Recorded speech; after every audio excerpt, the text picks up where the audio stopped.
하나님 말씀은 출애굽기 25장 8절에서 9절입니다.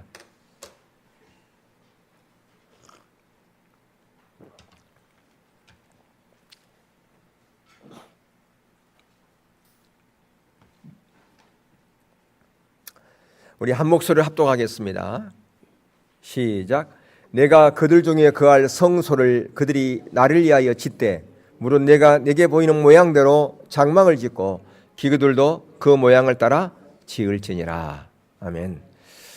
이스라엘 백성들을 하나님께서 애굽에서 빼놓으신 다음에 그들을 시내산으로 인도해서 시내산에서 하나님과 피의 언약을 맺고서 언약 백성인 삶의 규범 10가지를 줍니다.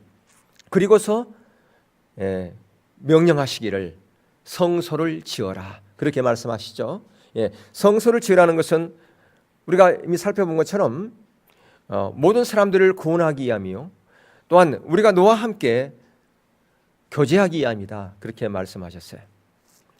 우리는 어떤 사실을 바라볼 때, 어떤 사건 앞에 대할 때 그 사건에 대한 그 진정한 의미와 그 진정한 목적을 알지 못할 때가 있습니다. 왜냐하면 우리의 어떤 가치관과 우리의 사고, 그것이 그 어떤 그 사실에 대한 그것을 애곡해서 받아들일 때가 많기 때문에 그렇습니다. 그렇기 때문에 이 사상이라고 하는 것이, 가치관이라고 하는 것이, 내가 추구한다고 하는 것이 얼마나 중요한지 몰라요. 지금 우리나라가 사드 문제 때문에 중국하고 갈등을 빚고 있지 않습니까? 중국하고 갈등만 빚고 있는 것이 아니라 또한 사드를 반대하는 사람과 찬성하는 사람 그 사이에 갈등을 빚고 있습니다. 왜 이런 일이 생길까요? 이것은 진보냐 보수냐의 그것을 떠나서 그 사드가 왜 필요한가라고 하는 그 의미와 목적을 서로 다르게 해석하기 때문에 이런 일이 생깁니다. 그런데 하나님은 우리를 바라볼 때 그런 가치관, 그런 사상을 가지고 바라보지 않습니다.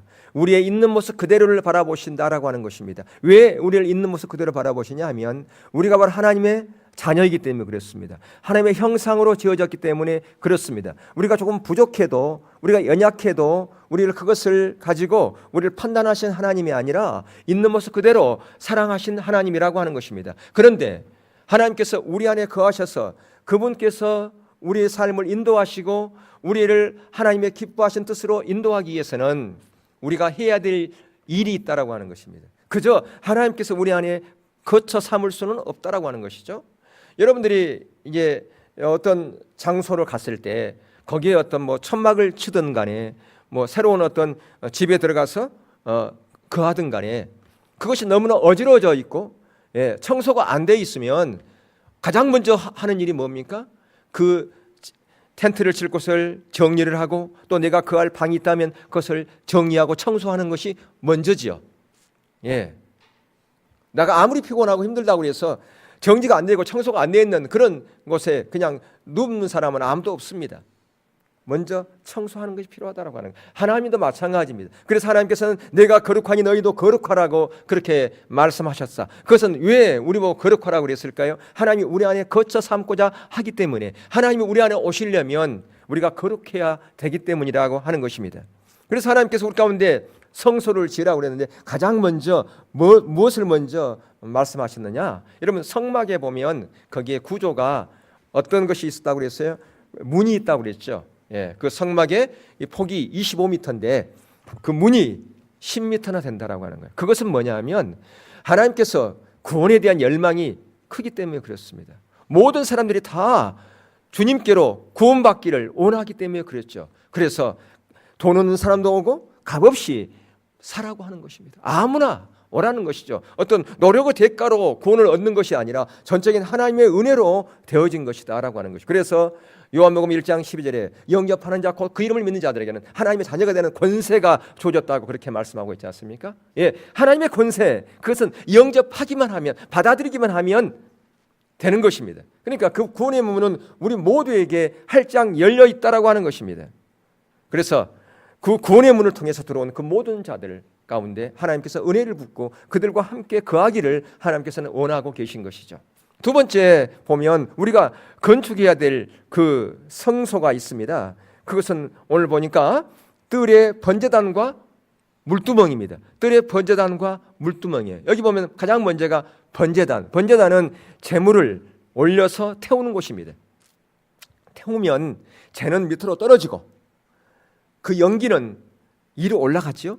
근데 하나님께서는 그 고기 타는 그 연기, 그것을 냄새를 좋아한다. 향기로운 냄새라 그렇게 얘기를 했어요. 그러면 하나님께서는 고기 타는 냄새를 좋아하는 건가요?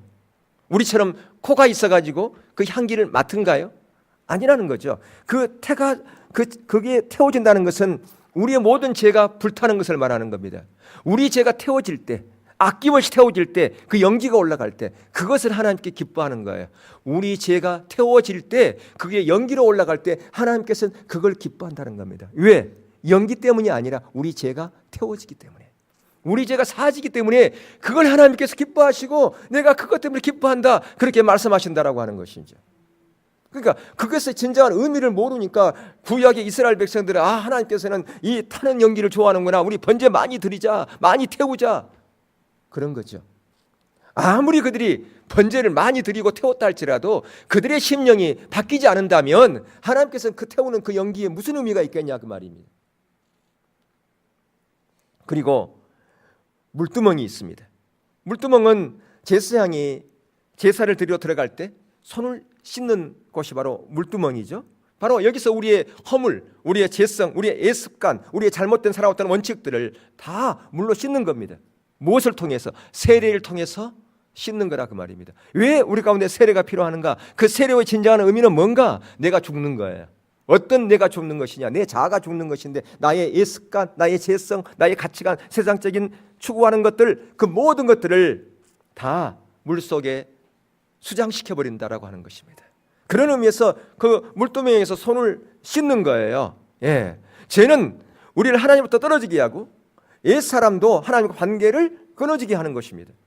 우리가 하나님과 관계 가운데 온전하게 되려면 가장 먼저 예수 그리스도의 그 십자가의 보혈을 통해서 우리가 정결케 되는 것이죠. 그렇다고 해가지고 우리가 계속해서 하나님과 관계가 온전해질 수 있는 것이냐? 아니라는 것이죠. 날마다 우리는 우리의 죄를 씻어야 됩니다.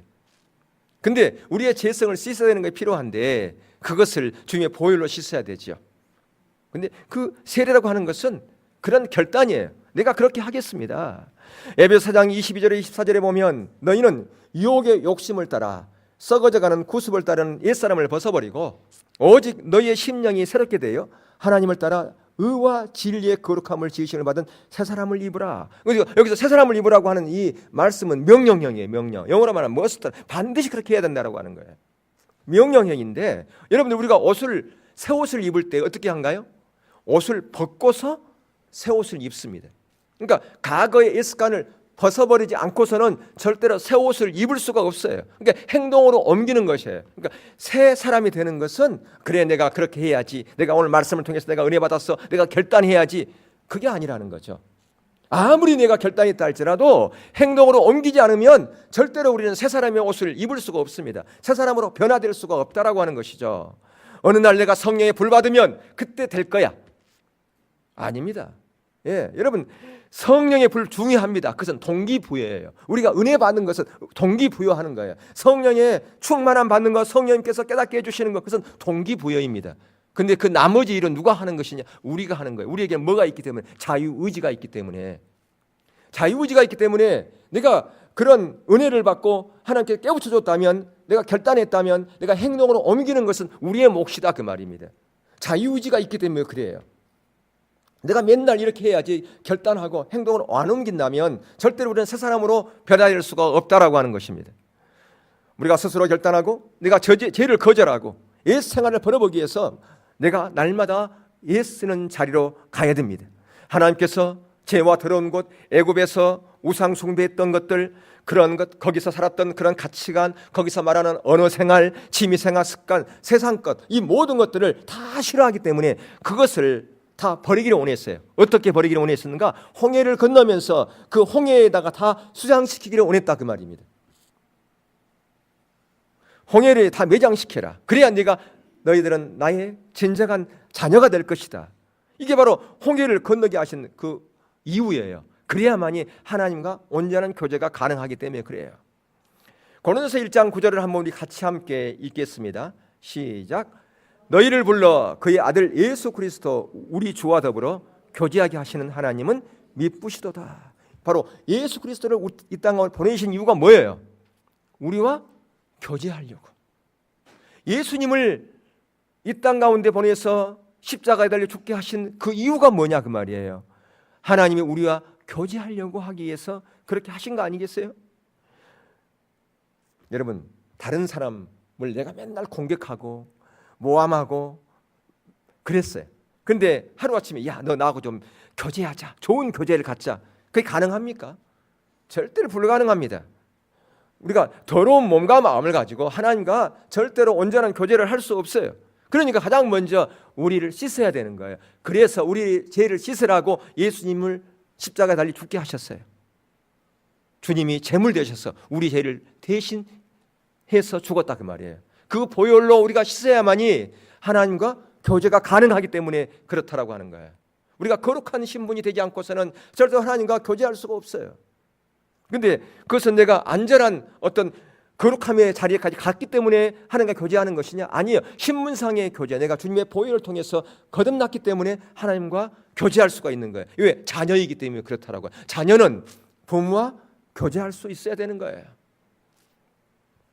주님과 교제할 수 있도록 하나님께서는 그들을 홍해를 건너게 하셔서 죄를 다 그 홍해에 매장시키고 보냈어요. 그런데 거기서도 다 내려놓지 못한 죄가 있었어요. 그래서 그것을 어디서 다 없애기를 원하셨냐? 하나님께서는 광야에서 그걸 내려놓기 원했다 그 말이에요. 광야는 훈련하는 곳이에요. 훈련. 어떤 훈련입니까? 버리는 훈련이에요. 홍해에서 다 버리지 못한 것을 광야에서 버려야 된다고 하는 거예요. 첫 번째는 이 광야에서는 다른 것과 교제할 수가 없어요. 다른 것은 내가 취미생활을 할 수가 없어요. 하나님만 바라볼 수밖에 없는 그런 곳이다 그 말이에요. 예전에는 내가 뭐 취미생활도 하기도 하고 또 다른 사람 만나기도 하고 그랬는데 지금은 그 광야는 모든 게 꽉꽉 막혀 있기 때문에 하나님밖에 찾을 수가 없는 거예요. 그리고 예전에는 다른 곳에서 모든 것을 공급받았어요. 내 눈을 즐기는 것도 공급받았고 내 먹는 것도 공급받았고 여러 가지를 공급받았지만 이제는 하나님께서 공급하지 않으면 아무것도 내 자신을 위해 채울 수가 없는 거예요. 하나님께서 이에서 주신 것만 그것으로만 내가 공급받을 수 있는 곳이 바로 어디냐? 광야라고 하는 것입니다. 그러니까 광야에서 훈련은 두 가지예요. 하나님만 의지하게 하는, 하나님과 교제하는 훈련이요. 두 번째는 하나님께서 공급해 주신 것만이 내 영과 혼과 내 모든 것을 공급할 수 있고 살찌게 하는 곳이다. 이것이 바로 광야의 훈련이라고 하는 것입니다. 때로는 하나님께서 우리를 사망으로 꽉꽉 막히게 한 광야 가운데 우리를 내몰고서 이렇게 말씀하십니다. 이제는 돈을 내려놔야 돼. 이제는 사람을 내려놔야 돼. 이제는 너의 기대치 그것을 내려놔야 돼. 네가 그렇게 추구했던 것들 그거 이제 내려놓아라. 그렇게 말씀하시기도 한다 그 말입니다. 왜 그럴까요? 그것이 우리의 삶을 풍성하게 하기보다는 우리를 삭막하게 만든다 그 말이에요. 우리를 황폐하게 만들어요. 우리를 병들게 만들어요. 내가 의미를 뒀던 것들 그 모든 것들이 결국은 하나님께서 꽉꽉 막힌 그 사막 가운데서 그 항막한 가운데서 있어 보니까 그것이 나를 위한 것이 결코 아니었구나. 나를 오히려 병들게 만들었구나. 그걸 깨닫게 하시는 거예요. 그러면서 나를 진정으로 나를 의미 있게 만들고 나를 풍성하게 만드는 것은 세상 것이 있는 것이 아니라 내가 의미를 뒀던 것이 있는 것이 아니라 하나님께 있구나.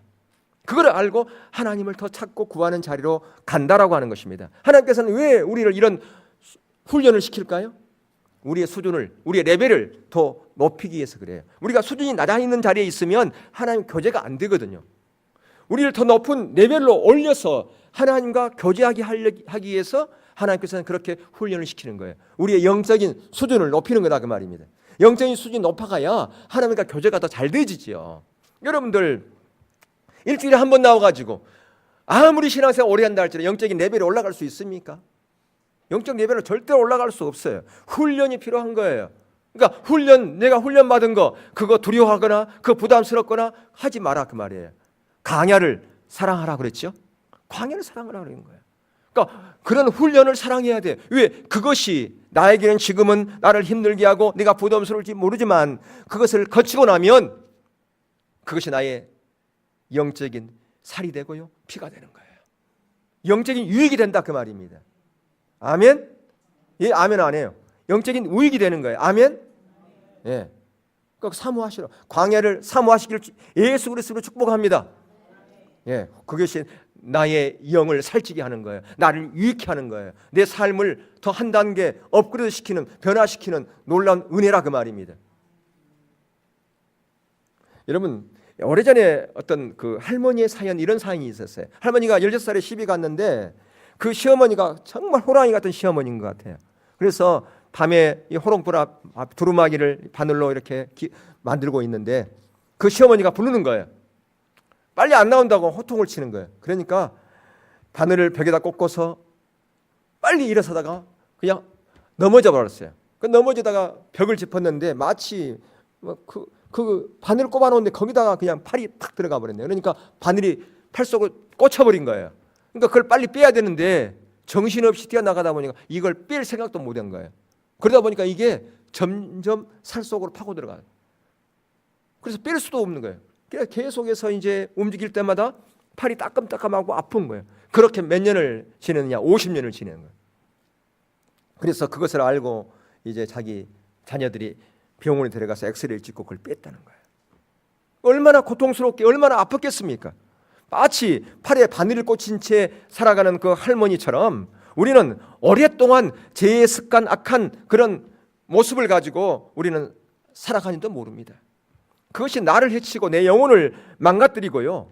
그게 과거의 어떤 내가 어떤 상처나든가 어떤 분노 이런 것이 있다 보면 이것을 가지고 나만 해치는 게 아니에요. 다른 사람을 공격하고 또한 내가 열등의식 가운데서 그 가운데서 그걸 품고 살아갑니다. 나의 영혼도 해치고 다른 사람도 공격하고 다른 사람도 힘들게 하는 이제 그런 성향 가운데 있는 거예요. 이게 구원받았으면 이게 없어지면 얼마나 좋겠습니까? 내가 성령님께서 역사하셔서 그걸 하루아침에 만져서 하루아침에 빼내면 얼마나 좋겠어요. 그게 가능하지 않다라고 하는 것이에요. 그런데 그것을 합리적으로 풀어가는 방법이 있어요. 그것은 내적인 치유를 통해서 풀어갈 수도 있고요. 또 하나는 말씀 묵상과 기도를 통해서 그것이 점진적으로 풀어간다라고 하는 거예요. 하루아침에 절대로 되어지는 것은 아니에요. 어떤 사람들은 그냥 성령님께서 갑자기 불 받으면 그게 하루아침에 삶이 완전히 변화되고 그렇게 되는 걸로 생각을 하는데 절대 그렇게 되지 못합니다. 그래서 어떤 사람은 그런 것을 풀어내지 못하고 계속해서 다른 사람을 긁어대고 공격하는 그런 성향을 가진 사람들이 있어요. 그러니까 그 원인을 우리가 알아야 됩니다. 그 이유를 알아야 돼요. 그에 대한 상처를 알아야 돼요. 왜 그런 걸 알아야 됩니다. 그래서 그것을 알고서 그걸 풀어버리고 나이 가운데 열등의식이라든가 비교의식 그것을 버려야지 그것이 내 영혼을 파먹는 것이 아니라 그것을 제거해야 나를 찌르는 그 바늘이 없어지는 거예요. 그것이 나만 해치는 게 아니라 다른 사람도 해친다고 하는 것입니다.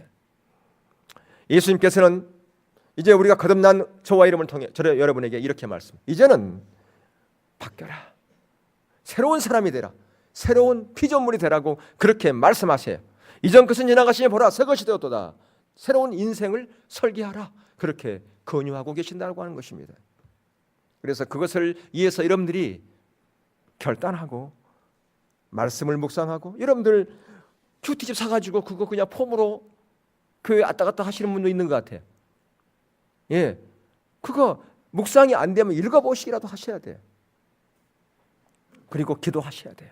아까도 강고 시간에 말씀드렸지만 여러분들이 원하는 시간, 여러분이 필요한 그런 시간에 오셔서 하나님과 묵상하는 그런 훈련을 하라고 말입니다. 기도하는 그런 시간을 가지란 말입니다. 그래야 내가 새 사람으로 변화되는 거예요. 하루아침에 어떻게 새 사람으로 변화됩니까? 하나님이 원하는, 하나님이 기뻐하는 하나님의 그 일들을 어떻게 우리가 감당할 수 있습니까? 번제단과 물두멍은 옛사람과 죄를 씻는 것, 모든 과거를 정리하는 것이에요. 여러분, 성소는 누구만 들어가는 것이냐? 제사장만 들어가는 것 아니겠어요? 우리는 다 왕같은 제사장이에요. 우리가 왕같은 제사장이 성소로 들어가려면 그냥은 못 들어가요. 여기서 죄를 씻어야만이 들어갈 수 있는 거라 그 말입니다. 번제단에서 번제물을 태워 죄를 없애고 우리의 죄를 없애버리고 물두멍에 손을 씻어서 우리가 깨끗이 하고 그렇게 해서 들어가는 것. 다시 말하면 자기 부인 없이는 성소로 들어갈 수 없다라고 하는 겁니다. 자기의 자아가 죽지 않고서는 성소로 들어갈 수 있는 사람이 아무도 없다. 그 말입니다. 자, 그래서 세 번째 우리가 건축해야 될 것이 뭐냐? 성소지요. 자, 아까 뜰에서 번제단과 물두멍은 그것은 우리가 청소하는 것이라면, 우리가 해야 될 일이라면, 이제는 이 성소에서는 공급을 받는 곳입니다. 누구로부터? 하나님으로부터 공급받는 곳이 성소예요. 이 여기서 하나님의 은혜가 우리 가운데 부어졌을 때만이, 하나님께서 우리 가운데 하나님의 것을 공급해 주셔야만이 우리의 인격이, 우리의 성품이, 우리의 가치관이 변화되게 되어 있습니다. 자, 그런데 가장 먼저 뭐가 나온가요? 떡상이 나오죠. 떡상. 예, 바로 이 떡상은 말씀을 공급받는 곳이에요. 이 떡상은. 자, 요한복음 6장 35절에 한번 말씀을 한번 읽어보겠습니다. 시작. 예수께서 이르시되 나는 생명의 떡이니 내게 오는 자는 결코 줄이지 아니할 터이요 나를 믿는 자는 영원히 목마르지 아니하리라. 예, 떡상은 6개씩 2줄로 이렇게 진설을 합니다. 그래서 일주일이 지나면 또 떡을 바꾸죠. 그래서 진설해 놓은 떡은 제사장이 그것을 먹습니다. 이 떡 12개는 12지파를 상징하고요, 또한 12제자를 상징합니다. 그런데 어떻든 간에 이 떡상은 뭐냐? 뭘 의미한다고요? 하나님의 말씀이라는 겁니다. 하나님의 말씀. 예, 여러분, 하나님의 말씀에는 능력이 있다고 알고 있어요. 어떤 사람은 하나님의 말씀에 능력이 있다고 그걸 벽에 배워서 사는 사람이 있어요. 여러분, 성경책 배우고자 하면 말씀이 머릿속에 들어오죠. 그런가요? 어떤 사람은 말씀의 능력이 있으니까 이걸 내가 품고 자야지. 그래서 품고 자는 사람이 있어요. 어디 무서운 데 간다 그러면, 야, 그 무서운 데 가지. 그럼 너 성경책 안고 가. 그러면 담대해집니까? 아니죠. 말씀이 우리 안에 새겨져야 되는 거예요. 이게 머릿속에만 있어서는 안 되는 거예요. 우리 안에 새겨져야 되는 거예요. 이게 말씀이 육신이 되신 예수 그리스도를 우리 안에 모시라 그 말이에요. 예, 그래야 능력이 있다 그 말이에요. 아무리 말씀을 많이 알아도 그것이 우리 안에 실제가 되지 못하면, 예수께서 오셔서 우리의 삶 가운데 살지 않으면 능력이 없는 거예요. 왜? 말씀은 곧 예수 그리스도이기 때문에. 예수 그리스도께서 우리 안에 오시는 거예요. 그분이 바로 누구냐? 성령 하나님 아닙니까? 그러기 위해서 성소를 지으라고 한 거 아니냐 그 말입니다. 그래서 우리 안에 예수님을 모시기 위해서, 말씀을 새기기 위해서 끊임없이 뭐 해야 되느냐? 묵상하고 기도해야 된다고 하는 거예요. 여러분, 유대인들은 하나님의 버림받은 그런 민족이지만, 그러나 그들이 그렇게 두각을 나타내는 것은 어릴 때부터 말씀을 묵상하고 암송하기 때문인 거 아니겠어요? 한번 내가 말씀드렸지만, 예, 그들은 그 말씀을 소중히 여기는 거예요. 지금도 그들이 아무리 형식적인 신앙 우리가 이렇게 비난하지만, 그들은 그 기록된 말씀을 너무너무 소중히 여기고 어릴 때부터 성경을 묵상하고 암송을 합니다.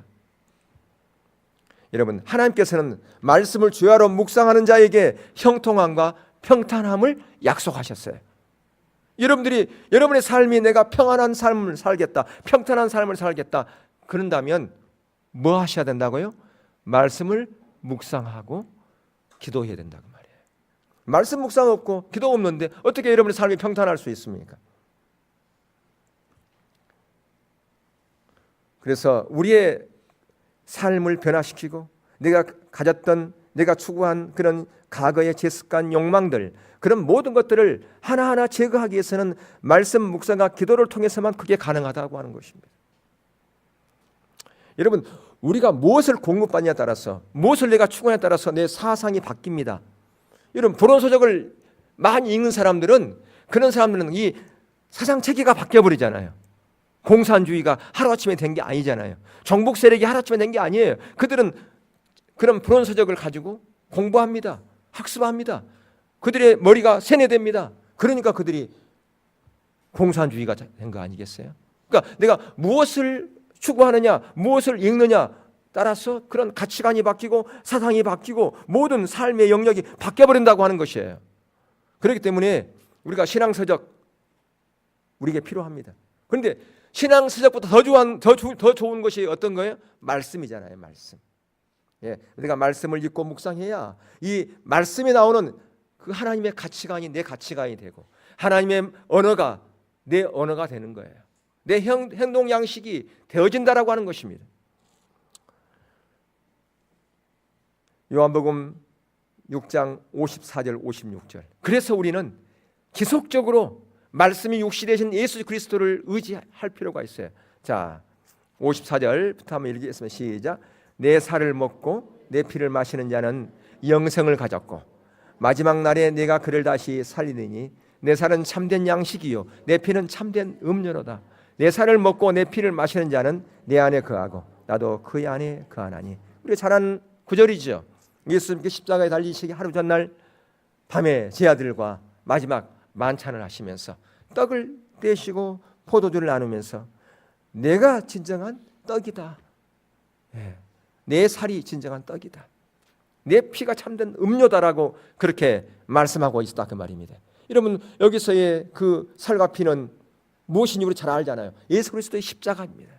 근데 그 십자가를 날마다 우리가 의지하라 그 말입니다. 주님의 보혈을 날마다 의지해라. 그래야 하나님의 은혜가 우리 가운데 부어지고 하나님의 생명이 우리 가운데 부어진다 그 말이에요. 그것은 날마다 주님과 함께 동행하는 삶을 살라는 것이죠. 그것은 바로 말씀을 묵상하라는 거죠. 기도하라는 거죠. 그래야만이 하나님의 말씀이 나의 살이 되고 내 가치관이 되고 내 인격이 되고 내 존재가 된다 그 말입니다. 여러분 우리들이 말하는 것 그것이 어디서부터 나와야 되느냐? 말씀에서부터 나와 예수님으로부터 나와야 됩니다. 여러분 주님의 말씀이 능력인 것처럼 우리의 말도 능력이 돼야 돼요. 그리고 그 결과 놀라운 열매를 맺어야 돼요. 여러분 사람의 말에는 권세가 있지 않습니까? 우리의 말에는 권세가 우리의 말에 권세가 있다는 말은 그 얘기는 무엇입니까? 우리 안에 주님이 있기 때문에 그 주님을 통해서 나온 말이 권세 있다 그 말이에요. 무슨 우리에게 무슨 권세가 있겠습니까? 그러니까 우리의 말이 권세가 되어지려면 권세 있는 말이 되어지고 그것이 열매를 맺으려면 우리 안에 말씀이 거해야 된다. 예수님이 거해야 된다 그 말입니다. 여러분 그래서 훈련 받는 것 두려워하지 말고 사모하시고 감사해야 돼요. 성령을 받고 성령 말씀으로 훈련 받으면 여러분의 삶이 달라집니다. 가치관이 달라지고 언어가 달라진다 그 말입니다. 마태복음 5장 18절에 진실을 주신 너에게 이르노니 천지가 없어지기 전에 율법의 1.1획도 결코 없어지지 아니하리라. 하나님의 말씀이 온전하게 이루어지는 것처럼 우리의 말에도 힘이 있습니다. 부정적인 말을 하면 부정적인 일이 생기고 긍정적인 말을 하면 긍정적인 그런 일들이 생기는 것이죠. 이 얘기는 뭐냐면 하나님의 말씀을 통해서 나오는 긍정적인 말을 하라 그 말이에요. 그래야 그 말에 놀라운 능력이 있어서 하나님께서 뒷받침하는 열매들을 맺게 하실 것이다 그 말씀입니다. 그렇기 때문에 계속 반복해서 강조하는 것은 여러분 매일 성경 가지고 그냥 집에다가 장식품으로 모셔두지 마세요. 꼭 여러분들이 그거 묵상하세요. 누구를 위해서요? 남을 위해서요? 아니요. 여러분 자신을 위해서 그렇게 하라 그 말입니다. 왜? 여러분의 삶을 바뀌는 비결이 거기에 있기 때문에 그렇습니다. 자, 두 번째 성소에서 공급받는 또 하나가 뭐냐? 그게 금 등잔대입니다. 그것은 성령의 조명을 의미하는 것인데요. 자, 요한복음 16장 7절 8절을 한번 읽겠습니다. 시작. 그러나 내가 너에게 실상을 말하노니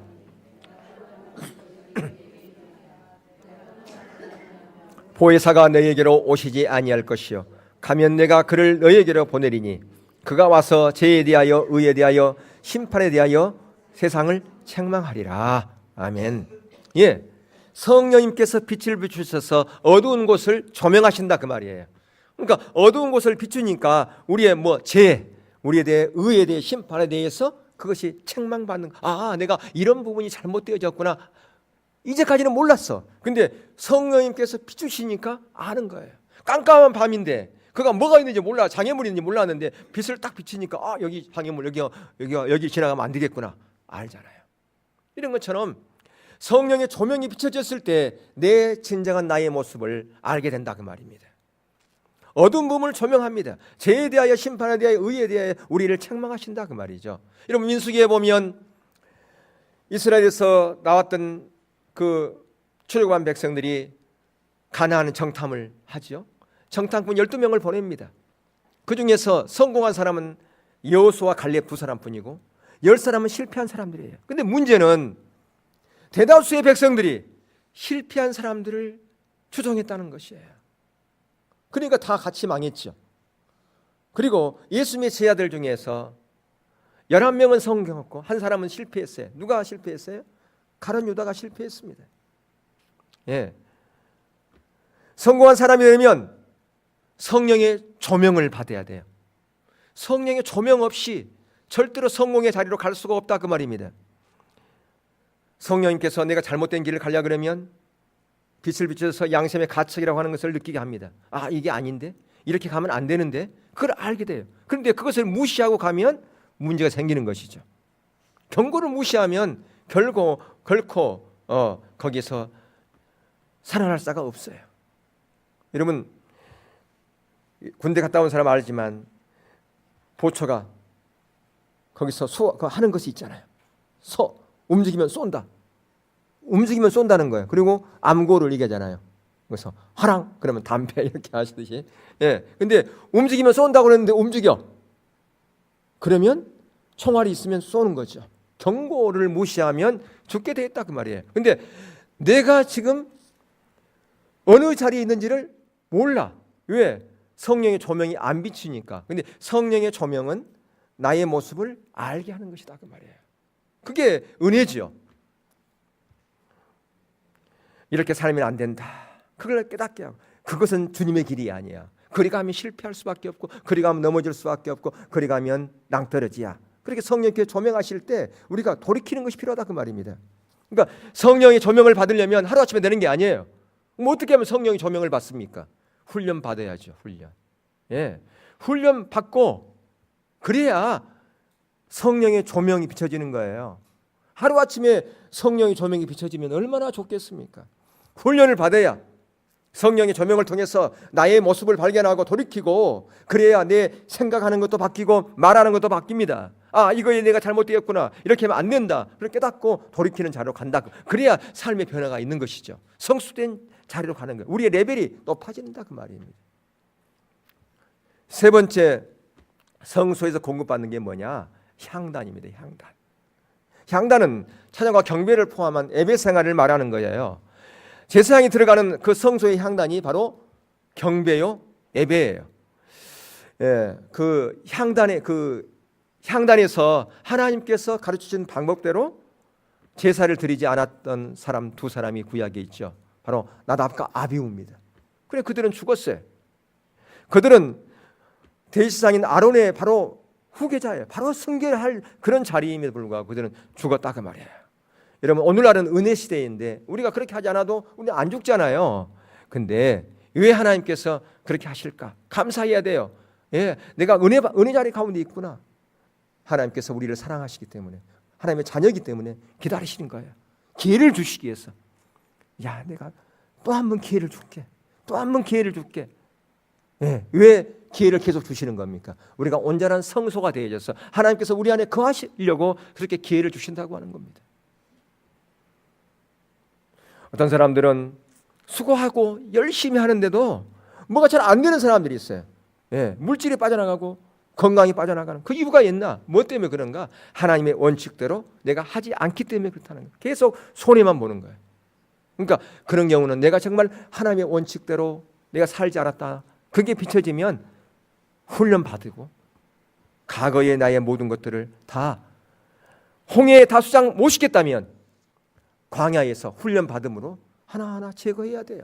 내가 추구한 것 다 버려야 된다 그 말입니다. 그리고 하나님만 추구하는 자로 가야 되는 거예요. 그 훈련이 필요합니다. 출애굽기 30장 36절에서 38절 한번 같이 읽겠습니다. 시작. 그 양 얼마를 곱게 찢어 내가 너와 만날 해막 안 증거계 앞에 두라. 이 향은 너희에게 지극히 거룩하니라. 내가 여호와를 위하여 만든 향은 거룩한 것이니 너를 위하여는 그 방법대로 만들지 말라. 냄새를 맡으려고 이 같은 것을 만드는 모든 자는 그 백성 중에서 끊어지리라. 예, 그러니까 향을 만들 때 사람에게 쓰려고 하는 그런 용도로 만들거나 쓰지 말라 그렇게 말씀하고 있지 않습니까? 그러면 백성 중에서 뭐 하겠다? 끊어지리라 그렇게 얘기했어요. 특히 여기서 이 예배는 특히 찬양과 경배를 말하는 겁니다. 예, 그러니까 예배의 핵심은 찬양과 경배거든요. 그러니까 찬양 경배, 지금 그래 늦게 가도 돼, 지금 찬양 드리고 있을 거야. 예배의 핵심, 예배 안 드리는 거예요. 찬양 경배 안 드리는 것은. 예배 시간에 찬양 시간에 중간에 왔다 그러면 예배 시간에 중간에 온 거예요. 예배 찬양 끝나고 들어왔다 그러면 예배 끝나고 들어온 거예요. 왜? 예배의 핵심은 찬양 경배이기 때문에. 그러니까 여기에서 우리가 저를 포함해서 반주자들 다 찬양을 인도한 자들 다 참된 예배자가 돼야 돼요. 그러면 나는 아닌가? 아니요. 우리 다 서서 찬양 드리잖아요. 다 우리가 성가된 거예요. 하나님 앞에 찬양을 드리는, 향을 드리는 자라 그 말입니다. 그러니까 참된 예배자가 되어야 된다고 하는 것을 말씀하고 있어요. 그러니까 저와 여러분 모두는 다 거룩한 네이지파라고 하는 것을 잊어서는 안 됩니다. 왜 그런가? 네이지파에서 제사장이 나왔잖아요. 그러니까 우리는 네이지파죠. 일주일 동안 우리가 거룩한 생활을 그래서 점검해야 되고 일주일의 삶을 온전하게 살아야 돼요. 왜? 그것이 주일날의 예배에 연관이 있기 때문에. 우리가 주일날 하루 나와가지고 참된 예배를 어떻게 드릴 수 있습니까? 일주일의 예배가 뒷받침되어야만이 주일날 예배가 참된 예배자로 가는 거예요. 하나님께 온전한 향을 드릴 수 있다 그 말이에요. 그래서 여러분들 예배는 사람 중심이 아닙니다. 누구 중심이냐? 하나님 중심이다. 예배의 본질을 우리가 잊어서는 안 됩니다. 찬양은 우리의 간증이 돼야 되고 또 우리의 고백이고 우리의 삶의 표현이 돼야 돼요. 찬양을 통해서. 여러분 우리가 마음이 어둡고 아직까지도 세상 가운데 있는 그런 삶 가운데서 아무리 내가 그럴듯한 찬양을 드리고 손을 들고 한다 할지라도 그것은 하나님 앞에 온전히 드리는 예배가 아니라 그것은 쇼가 될 수밖에 없다라고 하는 거예요. 여러분 하나님께 받지 않았던 그런 가인의 예배나 나답과 아비후의 예배가 오늘날 우리가 드리는 예배가 돼서는 안 되는 거 아니겠어요? 하나님의 임재가 있는 예배, 하나님의 은혜가 있는 예배, 하나님의 생명이 있는 예배, 그 예배가 되기 위해서는 우리가 한 주간의 모든 삶의 영역에서 정말 하나님과 온전한 관계 가운데 있어야 됩니다. 말씀을 묵상하고 기도하는 그것이 돼야 된다 그 말이에요. 하나님께서 우리가 나다가 아비후과 같은 그런 예배 드렸는데도 내가 안 죽었는데요. 하나님께서 지금까지 기다리신 겁니다. 기회를 주시고 계신 거예요. 하나님께서는 내가 기회를 줄 테니까 바른 예배를 드린 자로 참다운 자로 살아. 그래야 내가 너 안에 거하지 않겠냐. 너 안에 거하는 것은 너를 힘들게 하는 것이 아니라 너를 진정한 행복이 뭔가를 참된 삶이 뭔가를 알게 하기 위해서 네가 그렇게 하는 거라. 그렇게 하나님께서 말씀하시는 거예요. 너는 나의 보배로운 존재 아니냐. 나의 보배로운 존재이기 때문에 내가 너를 사랑하고 내 안에 거하고 너의 삶을 멋지게 내가 만들어주기 위해서 그렇게 하는 거야. 그렇게 하나님께서는 말씀하고 계신다 그 말이에요. 여러분 우리가 날마다 삶 가운데서 우리가 주어진 시간 하루 24시간 그 모든 시간들 그것은 다 하나님께서 주신 하나님의 시간입니다. 그 시간표에 우리 시간표를 맞춰가야 돼요. 내 시간표에 하나님을 맞춰가는 것이 아니라 하나님의 시간표에 내 시간표를 맞춰가야 된다 그 말입니다. 우선순위를 하나님께 두셔야 돼요. 하나님의 시간에 우선순위를 둬야 된다 그 말이에요. 내가 시간 남으면 그때 내가 말씀 먹어요, 그때 기도할게요 라고 하는 게 아니에요. 우선순위를 하나님께 다 두겠습니다. 내가 하루 바쁘면 내가 새벽에 더 1시간 일찍 일어나가지고 그때 내가 할게요. 그게 하나님의 시간에 내 시간을 맞추는 거죠. 그게 하나님의 삶에 하나님께 우선순위를 두는 삶이자 그 말. 그게 바로 하나님 중심적인 삶이라고 하는 것입니다. 그 삶이 안 되고서는 절대로 우리가 참된 예배자로 설 수가 없어요. 이렇게 우리가 되어져 있을 때 하나님은 우리를 만지고요, 우리를 변화시키고 우리 안에 거하셔서 하나님께서 멋진 인생을 우리가 설계하는 것이 아니라 그분이 설계해 가신다니까요. 그분이 인도해 가시고요. 뭐 하기 위해서? 우리를 행복하게 하려고, 우리의 인생을 멋지게 만들려고 그렇게 한다 그 말입니다. 주님이 우리와 만나시고 동행하시고 함께 거하시는 그런 삶, 그런 삶은 그냥 되어지는 것이 아니라 우리가 만들어간다. 우리에게 의지가 있기 때문에, 우리에게 자유의지가 있기 때문에 그것을 우리가 만들어가야 된다라고 하는 겁니다. 물론 그것은 나의 노력으로 전혀 되는 것은 아닙니다. 전적인 하나님의 은혜가 아니면, 성령님께서 비춰주지 않으면 불가능해요. 그래서 고린도서 15장 10절에 사도 바울이 그런 고백한 것처럼 나의 나된 것은 전적인 하나님의 은혜로 되어졌다고 그가 고백하지 않습니까? 그래요. 이러한 삶을 살 때 내가 하는 것 같지만, 내가 오늘날 이 시간 이 자리에 있는 것은 전적인 하나님의 은혜로 되어졌습니다라고 그렇게 고백한 날이 오게 될 것입니다. 언젠가 여러분의 삶을 돌이켜볼 때, 주님, 내가 이 자리에 있는 것은 전적인 하나님의 은혜였습니다. 그렇게 고백하는 여러분의 삶이 되기를 축복합니다.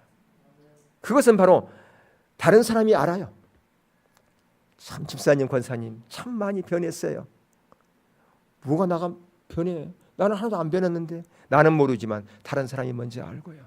그리고 시간이 지나면 내가 내 모습을 압니다. 그래, 내가 예전에 이런 모습이었는데 내가 이렇게 변했구나. 그렇게 우리의 모습을 알아간다 그 말입니다. 우리가 주님과 동행하면 하나님께서 우리 가운데 하나하나 은혜를 부어주시고요. 예전에 내가 갔던 그런 아픔과 상처들, 그 모든 것들, 때로는 내가 다른 사람의 어떤 모략을 통해서 내가 손해보기도 하고, 내가 때로는 돈을 띄기도 하고, 내가 손해보기도 하고, 그런 일들이 얼마나 많았어요. 그것 때문에 애통해하고 그것 때문에 아파하는 그 모든 것들이 시간이 지나면 하나님께서 나를 세우기 위한 하나의 걸음 역할을 했군요. 그러니까 사도 바울이 그런 고백했잖아요. 모든 것이 합력하여 선을 이루었구나.